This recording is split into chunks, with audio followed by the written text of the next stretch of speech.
Neptune comes to a halt in 18 degrees of Pisces on November 28th, and it ends its 5 months retrograde phase.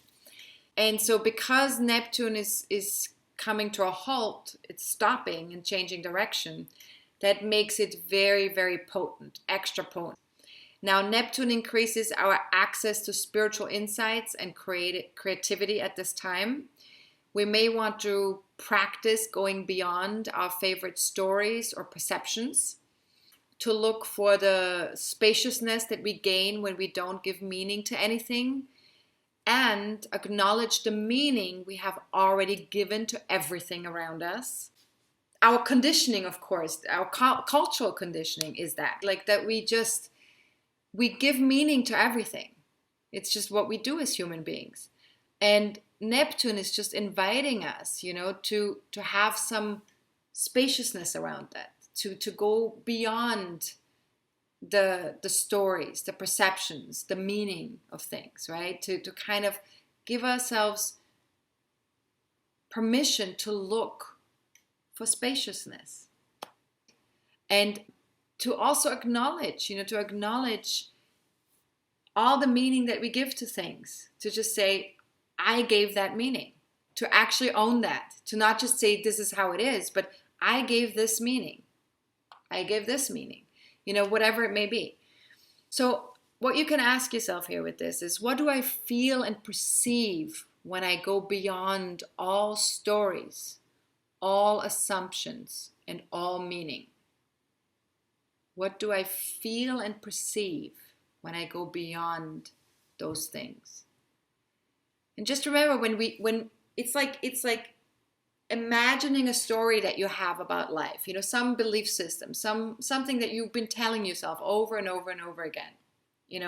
Could be a story like I'm not good enough, or life sucks, or my job is not fulfilling for me.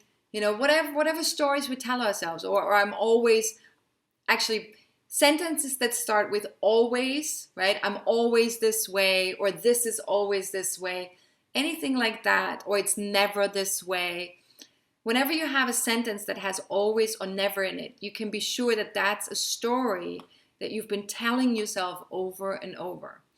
And what if you could go beyond that story? What if you could just say to yourself, well, if I look through that to the other side, if that story didn't exist, if that wasn't what I told myself, what if I didn't have a particular assumption about something or give something a meaning?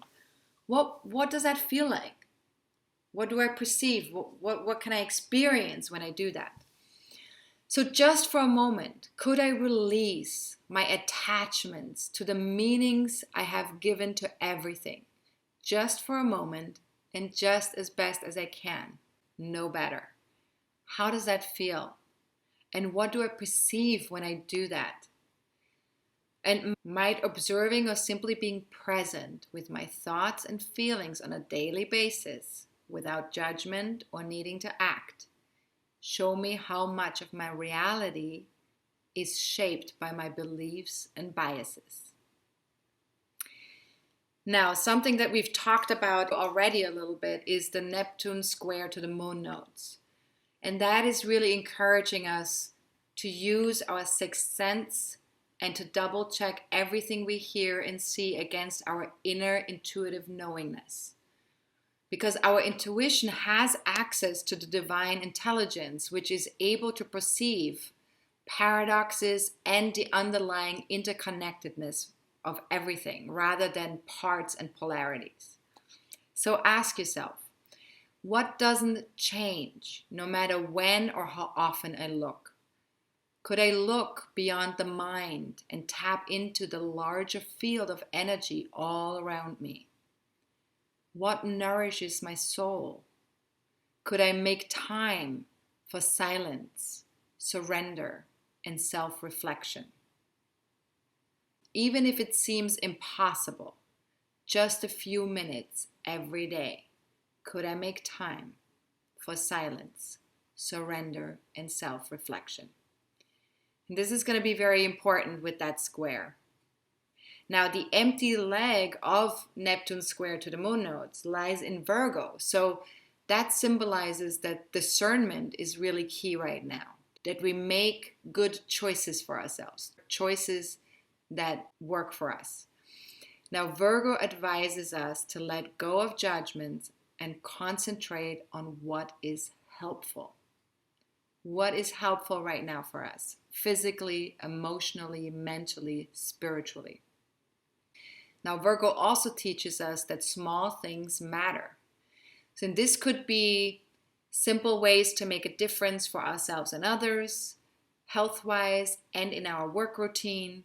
For example, a daily routine that incorporates spiritual practices and gentle exercise. But this could also be a being of service in small ways for others. So ask yourself, what might this look like for me? What little steps could I take to experience more peace in my daily life? What is truly helpful to me? Truly helpful to me. And where could I be of service to others? Perhaps by spreading more peace and love. Feel free to join us live on December 6th for the last forecasting forum of the year. We will be taking a look at this very powerful Jupiter-Saturn alignment in Aquarius. And I will also answer questions about the upcoming eclipses. So if you have any questions about eclipses, you have any questions about this Jupiter-Saturn alignment in Aquarius, definitely, send me your questions. You can ask questions in advance. You can ask questions at the time of the forum. To register, click on the link below this video or go to my website or homepage and scroll down to the monthly forecasting forum countdown and you can register there. Registration will also give you access to the MP4 video recording of the live event. And of course, star members are automatically registered to join us live, and they also get a recording. So any questions about monthly forecasting forums, soul-based astrology courses, astrology in general, please don't hesitate to reach out to info@astrologercoach.com. And any personal questions, please ask me during the monthly forecasting forum on December 6th. Or you can also book a one-on-one reading with me via my website, via the services page. All of that is possible. All right, so thank you so much for watching. I truly appreciate each one of you. Stay healthy. Stay focused on your physical, mental, emotional, and spiritual well-being. And do your best to keep raising your own frequencies through activities and daily routines that support a higher vibrational outcome. All right, much love to all of you.